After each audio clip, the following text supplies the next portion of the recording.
Hello there, this is Senator Melisa Franzen with the weekly update. This is one more week until the next deadline for Finance Committee, which means bills have to go through the next layer of finance bills going through the committee in order to be viable for the legislative session.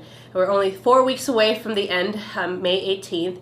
It's sine die, where we are supposed to have all our work done, including the budget for our state.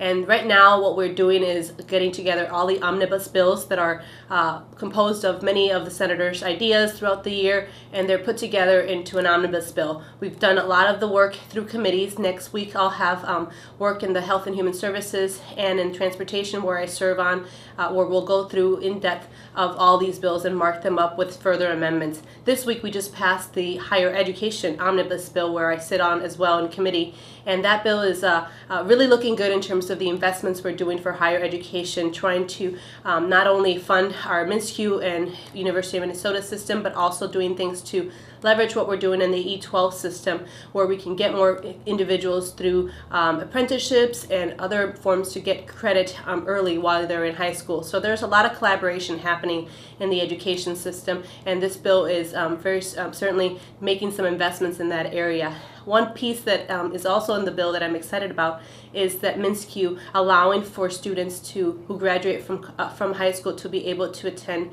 a two-year college tuition free. So that's a proposal that's part of this omnibus bill, along with many great ideas from other members, but just wanted to highlight that in particular. We're excited about getting closer to the end of session. People are really eager to move bills along. This week on the floor, we actually passed the omnibus liquor bill. And I want to make clear I did vote for the liquor bill, and I did support an amendment that would have allowed Sunday liquor sales to be legal in Minnesota. It was an amendment that was reasonable, put forth by Senator Kent, where it also had limits on distribution on Sundays. So it would allow for stores to be open except for distribution happening on those Sunday days. So I think it's a matter of time when the public, I know that I've received many emails and correspondence from constituents in our district saying that this is something you want.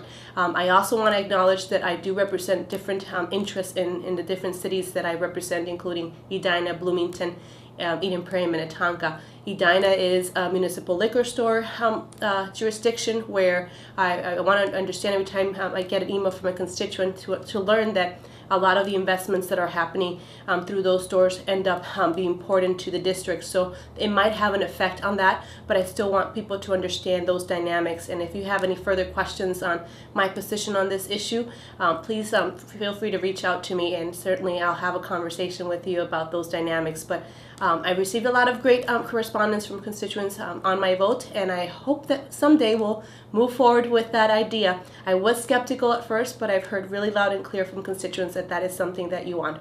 Well, that's all I have for this week. A few other things I had this week where two of my bills are moving forward as well in Health and Human Services. I'm dealing with Parent Aware and Early Childhood Scholarships and CCAP, and the other one is on prior authorization for medication, still moving forward pretty aggressively. So I do want to keep that in your radar. Thank you for your support, and of course I'm always open and available for your comments in these last few weeks of session. Thank you.